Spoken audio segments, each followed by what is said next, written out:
네, 안녕하세요. 10월 20일 목요일입니다. 근데 오늘부터 또 누가복음으로 넘어가요. 잘 보셔야 됩니다. 누가복음 4장 1절부터 13절의 내용의 말씀이에요. 하나님 말씀 함께 보시겠습니다. 예수께서 성령의 충만함을 입어 요단강에서 돌아오사 광야에서 40일 동안 성령에게 이끌리시며 마귀에게 시험을 받으시더라.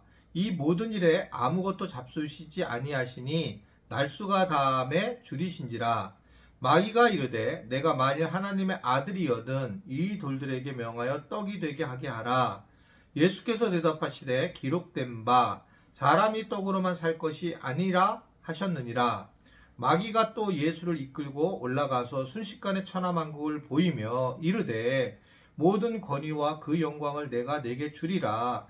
이것을 내게 넘겨준 것이므로 내가 원하는 자에게 주노라. 그러므로 내가 만일 내게 절하면 다 내 것이 되리라.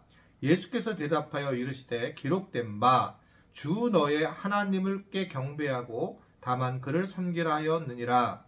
또 이끌고 예루살렘으로 가서 성전 꼭대기에 세우고 이르되 내가 만일 하나님의 아들이여든 여기서 뛰어내리라.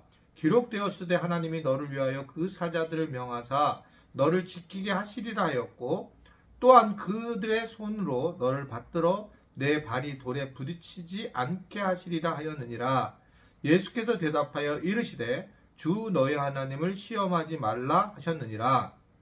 마귀가 모든 시험을 다한 후에 얼마 동안 떠나니라. 아멘.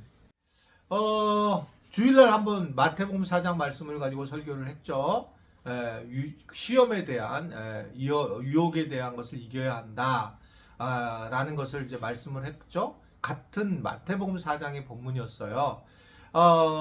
근데 여러 가지가 있지만 누가복음은 약간 다른 면이 있지만 특별히 마지막 13절에 보면 마귀가 모든 시험을 다한 후에 얼마 동안 떠나니라는 겁니다.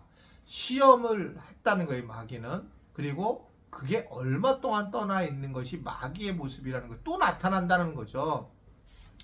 일단 마귀는 우리가 생각하는 도깨비 같은 존재가 아니라는 거 말씀드렸어요.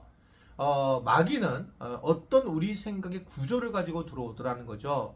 그래서 첫 번째는 뭐냐면 배고프면 배고픈 것을 가지고 예수님께 와서 결국 예수님한테 이것을 가지고 떡을 해서 만들어 버려 봐라 라고 하는 것을 이야기를 하면서 결국 현재적인 것들을 요구를 하면서 근본적으로 우리가 가지고 있는 현재적인 문제를 가지고 현재적인 삶의 문제를 가지고 시험을 하더라.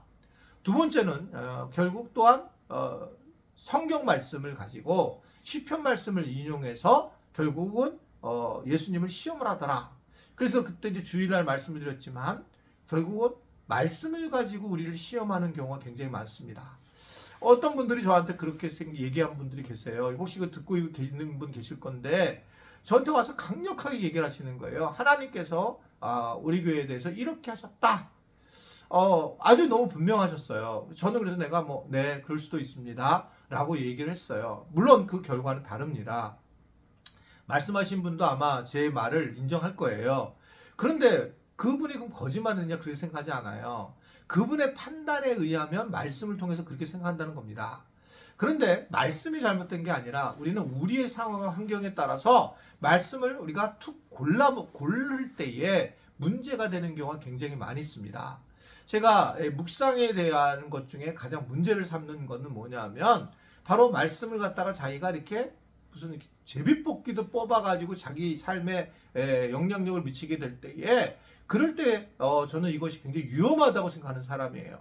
그래서 사실은 이 말씀이 내한테 왔을 때에 전체 구조 안에서 이게 주어진 말씀인지 그게 바른 말씀인지 봐야 되는데 툭 잘라서 그렇게 하는 거죠. 그러니까 그래서 굉장히 우리가 문제가 되는 경우가 많이 있습니다. 그거 하나만을 잡아서. 사실 전체 구조에서 그렇게 말씀하지 않는 경우가 성경에 굉장히 많죠. 우리가 잘 아는 처음은 좀 어렵지만 나중에 형통하리라고 하는 그러한 욥의 욥기 8장 5절의 말씀조차도 사실은 우리가 보통 이렇게 개업 예배 때 하게 되는 그 성경 말씀이잖아요. 처음은 뭐 이렇게 힘이 미약하지만 나중은 참 창대한다라는 말씀이. 근데 이게 그런 내용이 아니거든요. 절대 이건 어떻게 생각하면 좀 나쁜 내용이에요. 나쁜 내용인데 그런 걸 가지고 한 구절을 가지고 지금 쫙 붙여놓는 거예요. 교회에 자기 본인의 그 어떤 가게에다가. 그러니까 이런 것들은 되게 위험하다라고 하는 것을 예수님의 어떤 마귀가 시험하는 모습을 통해 우리는 충분히 엿볼 수가 있습니다. 자, 시험을 이기는 게 중요해요. 그러니까 우리가 예수님을 믿고 나타나는 현상은 시험이 온다는 거예요. 마귀로 인해서 시험이 오는데 놀라운 것은 성령 충만함을 입은 예수님께서 성령의 인도함을 받아 마귀에게 이런 시험을 받는다는 겁니다. 이 얘기는 무조건 시험이 온다는 거예요. 우리가 믿음 생활하면서 시험이 오고 잠깐 떠났을 때 또 시험이 오고, 그래서 이 시험이 온다는 걸 늘 기억해야 된다라고 하는 것을 얘기하고, 그럼 어떻게 시험을 이기느냐? 말씀을 드렸지만 말씀이에요. 말씀. 염려와 말씀. 시험이라고 하는 건 염려가 우리 안에 들어왔고, 그리고 염려가 결국 시험거리로 만들어지는데, 염려를 우리가 들어오기 전에 말씀에 대한 말씀을 붙들고 그 염려를 이겨내야 된다. 그래서 주일날 그런 말씀을 했잖아요. 내일 일을 뭐라고요? 염려하지 마라. 자, 염려하지 마라하고 말씀은 같이 연결되어 있는데, 예수님이 내일 일은 염려하지 말라. 내가 네 아버지 아니냐? 아들이 달라고 하는데 안 줄 사람이 어디 있겠느냐? 걱정하지 마 라고 하는 겁니다. 네가 걱정한 것은 이방인들이 생각하는 것과 똑같아 라고 말씀하고 있는 거예요. 사실은 잘 생각해보면 우리가 굉장히 어려운 환경이라고 늘 얘기했지만 먹고 살고 있었잖아요. 더 잘 살려고 하는 게 문제였지 먹고 살고 있었다는 걸 늘 생각하셔야 돼요. 그래서 시험을 꼭 이겨야 되는구나. 그러니까 시험을 늘 염두에 두고, 그래서 말씀을 꼭 붙들고 이겨낼 수 있도록 내가 주님만 붙들 거야. 그리고 내가 염려하지 말 거야. 말씀만을 붙들고 살아가셔야 된다. 그렇게 될 때 우리가 마귀의 시험에 이길 수 있다는 걸 기억하시고, 그러한 삶을 살아갈 수 있는 우리 모든 지체들이 될 수 있게 되기를 간절히 바랍니다. 기도하겠습니다. 오늘도 우리가 살아가면서 마귀의 시험에 빠질 때가 많이 있는데 이겨낼 수 있도록 주님 도와주시고, 늘 염려하지 않게 하시고 말씀을 붙들어서 그 염려를 이겨낼 수 있도록 도와주시고, 무엇보다 우리가 마귀의 싸움 속에서 그 편이 되어서 어리석은 모습을 보이지 않도록 저희들을 지혜롭도록 도와주옵소서. 예수님의 이름으로 기도드리옵나이다. 아멘.